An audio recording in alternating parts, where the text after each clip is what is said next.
For over 30 years, this building was the most famous ruin in America. Detroit's Michigan Central train station, designed by the same architects as Grand Central in New York, sat abandoned after its last train left for Chicago in 1988. Its shattered windows became a symbol of industrial decline. Photographers and urban explorers treated it like a mausoleum for the American dream. 30 years later, Bill Ford acquired the station, as well as the former book depository building next door and the surrounding 30 acres to create a hub for mobility innovation in Detroit. The former book depository is now home to Newlab Detroit.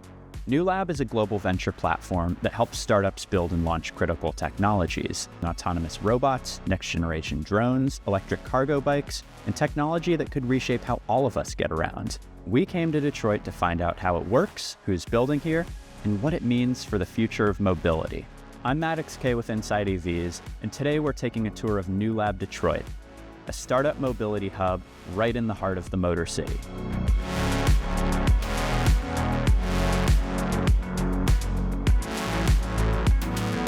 Most people think of Michigan Central, they think of the train station, which is an iconic, beautiful building, but we actually have 30 acres. And right now we are standing in Newlab Detroit at Michigan Central. Michigan Central Station opened in 1914 and closed in 1988. For 3 decades, nobody knew what to do with it.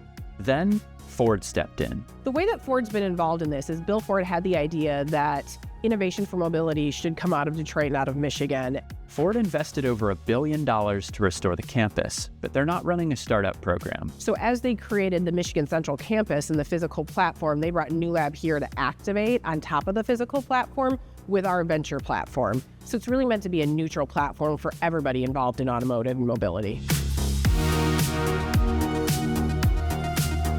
So Newlab is about 30,000 square feet of shop space here so that our startups can start to prototype. We learn by building. We learn our mistakes because we build, we test, we iterate, we rebuild. And this is where we have over 150 startups working in the manufacturing space, supply chain, of course, automotive and mobility, thinking about what is the future and how do we solve hard problems, working together across the city. And when they say mobility, they mean it broadly. Everything we focus on in this location at Newlab is related to mobility or advanced manufacturing, and mobility is air, land, sea, and we actually have some space as well. And so if you're moving things, it's always analogous to the automotive industry. Michigan has been attracting drone primes here to build, test, commercialize, and scale, because what you need to make a drone is very similar in many categories to what you need to make a vehicle. You might wonder, why Detroit? Why not Silicon Valley or Austin? The answer? A century of manufacturing infrastructure that never left the Motor City.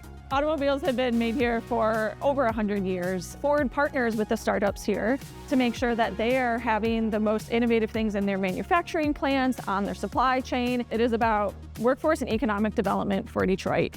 For Ford, this isn't charity, it's strategy. It gets early access to innovation and keeps talent from leaving Michigan.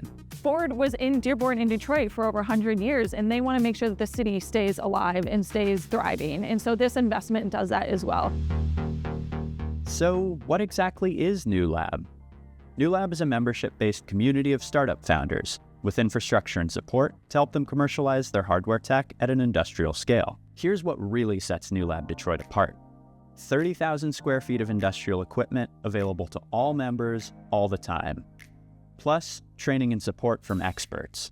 Actually, everything in this facility is open to our members to use 24/7 once they've received proper training and onboarding to the facility. I truly think that the greatest advantage to working in Newlab is it really reduces the friction, because to buy all of this equipment and to have a space like this is unreasonable for any individual or small company. You would have to raise millions and millions of dollars to achieve this. Instead, you can come here, pay a monthly membership, pop in and out, and receive incredible amount of support. For a startup company with limited funding, this changes everything. But the real advantage isn't the equipment.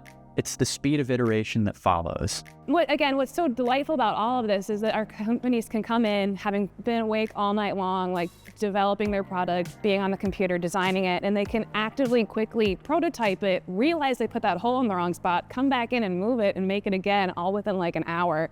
And that is something that you just can't really get anywhere else, other than maybe a large research institution. The offerings we have here are pretty incomparable to anywhere other shop or facility I've ever been to. So what if you have an idea but don't know anything about how to make it into a physical product? This space is specifically built so that founders have access to the equipment they need to make their vision become real. But the reality is that's a very technical piece of equipment. And so not all founders have the time to invest into learning how to manufacture with that piece of equipment because they're busy developing their idea. Beacon steps into that space in partnership with Newlab. Beacon Manufacturing is embedded right here in the building. They're not a startup, they're the expertise layer that helps founders actually make things. So we stand behind the founders and help lift them up as they move towards marketing their idea to the future. And they work at every scale, from first-time founders to massive automakers. So this particular customer has asked us to do a build to print. We procured the clamp from a local supplier. We did fabrication for the arm of the clamp. And then what we'll do is we'll join these two together to create a custom clamp specifically to the customer's specifications. So this is a nice product for a larger customer, but even while we're servicing that same larger customer, we're servicing brand new founders. This is a product that one of our founders is trying to get launched. It's a very unique product, great for the market, alternative sweetener, and we're doing 3D printing for them specifically for this cap and for their product. So this is not even to market. This is for one of the largest automotive companies in the world. Beacon's here to service all of them. Zach from Civilized Cycles, his goal is to try to create an electric bike that is a delivery system in large city. And the goal of that is to obviously reduce carbon outputs in the city, but also to be able to be more flexible and fast. But Beacon participated in all of the design work, the manufacturing, the cutting specifically of the tubes and channels, and then did all of the welding work to actually put this together. Zach himself owns the design, but we are integrated with him in a design for manufacturing process, specifically to help him make a product that not only is a one-off, but something he can replicate in production in the future. Another example is Thermoverse, which is rethinking climate control with ceiling tiles that capture and redirect a building's energy, reducing heat waste. One of our companies called Thermoverse is developing these temperature-controlled ceiling tiles that can either heat or cool depending on the temperature of like your body or your structure. And so they put in these environmental chambers in our space to like do their testing, which is great. So here they have contact supports, insulation. The purpose of this unit is specifically to be able to go into a building, blend in naturally, and be able to recapture energy without anything being done. And there's even infrastructure for autonomous vehicles, like wireless charging systems built right into roads. We have one company that puts adapters on the bottom of the electric vans so they can charge autonomously outside on the road where there's a charger built into the road. And so they come in here and they lift up the van and they can work on it. We have an autonomous delivery robot over here, which is in some state of disrepair, but it's mostly 3D printed panels that have been wrapped, and it has been deployed all over the country for delivering groceries and food and stuff like that.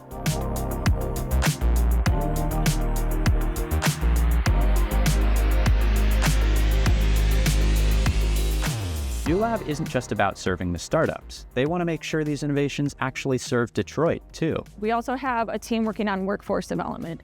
So often what is forgotten is we create these new great innovations, but who's going to service them? Who's going to work on them? Who's going to take them to the next level? And so we are working with the city of Detroit and state of Michigan to equip local Detroiters, to work with youth, to create the programs for the people so they can learn those skills, get the jobs, and actually service the prototypes and the inventions that are coming out of here. It's a really crucial, important part of the ecosystem here. And the goal isn't for startups to stay here forever. It's to help them scale up and move into manufacturing elsewhere in the city. They're building their first prototype. They're testing it on the streets around us. So we have great interaction with the community, making sure they're aware of what's going on here. And then they move out into other parts of the city where they can actually manufacture their prototype into 1, 10, 1,000 of them and partner with industry to actually commercialize it. With over 150 startups already here, space is limited.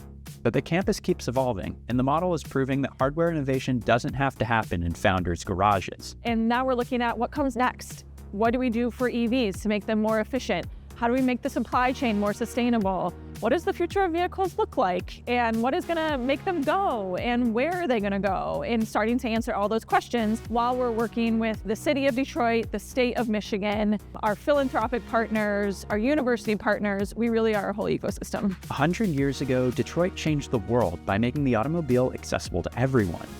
For a while, it looked like those days were over. I think it's a reinvention. I think this town maybe got a little stuck in our ways, and now we're seeing an opening up our horizons. The drones being built here might deliver your packages, The climate tech might heat your home. The e-bikes could replace delivery trucks on your street.